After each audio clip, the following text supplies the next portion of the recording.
গতকাল রাতে যেহেতু রিচ ফুড খাওয়া হয়েছে, তো সকালে সবার চাহিদা ছিল একটু মজাদার কিন্তু খুব স্বাভাবিক কিছু খাবে। এর জন্য চিন্তা করলাম যে একটা মজাদার ভর্তা বানিয়ে খাওয়াই। এটা কিন্তু একটা ভর্তা। তো এই ভর্তাটা কীভাবে বানিয়েছি, আপনাদের কাছে কেমন লাগে অবশ্যই কমেন্টে জানাবেন। আর কীভাবে বানিয়েছি দেখতে থাকুন। এই ভর্তাটা বানানোর জন্য আমি প্রথমেই নিয়েছি এখানে কচু শাক। এটা হচ্ছে দশতল কচু, তার সাথে নিয়েছি পেঁয়াজ, রসুন, কাঁচামরিচ আর একটু চিংড়ি মাছ। তার সাথে নিয়েছিলাম হচ্ছে মসুর ডাল।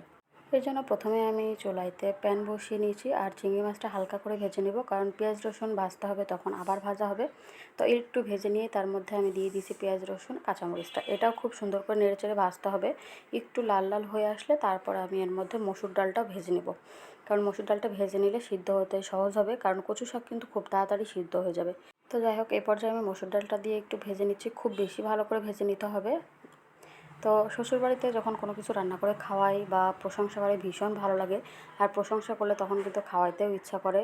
আর যে কোনো কাজেই অনুপ্রেরণা আর প্রশংসা পেলে কিন্তু সেই কাজের প্রতি মনটা আরও বেশি ভালো হয়, করতে ইচ্ছা করে। তো যাই হোক, আমার এটা কিন্তু ভাজতে ভাজতে আমার ডালের কালারটা একদম চেঞ্জ হয়ে গেছে, দেখতে পাচ্ছেন। তো এর মধ্যে আমি দিয়ে দেবো এবার কচু শাকটা।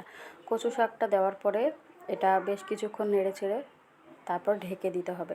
ঢেকে দিলে কচু শাক দিয়ে যে পানিটা বেরোবে এটা দিয়ে কিন্তু সিদ্ধ হয়ে যাবে, এক্সট্রা কোনো পানি অ্যাড করার দরকার নেই, তাহলে কিন্তু খেতে ভালো লাগবে না।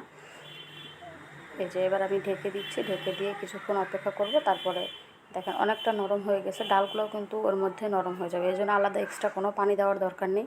শাক দিয়ে যে পানি বেরোবো সেটা দিয়েই ডালটাও সিদ্ধ হয়ে যাবে। এরকম নাড়তে নাড়তে আবার ঢেকে দিয়েছিলাম। নাড়তে নাড়তে যখন দেখছি পানিটা একদম শুকিয়ে গেছে, তখন আমি আরেকটু তেল দিয়ে ভেজে নিয়েছি। ভেজে নেওয়ার পর এটা আমি ব্লেন্ডও করে নিয়েছি। এই যে দেখেন কতটা লোভনীয় লাগছে, খেতেও কিন্তু অনেক ভালো লেগেছিলো। আপনারা চাইলে এটা পাটা বেটেও করতে পারেন।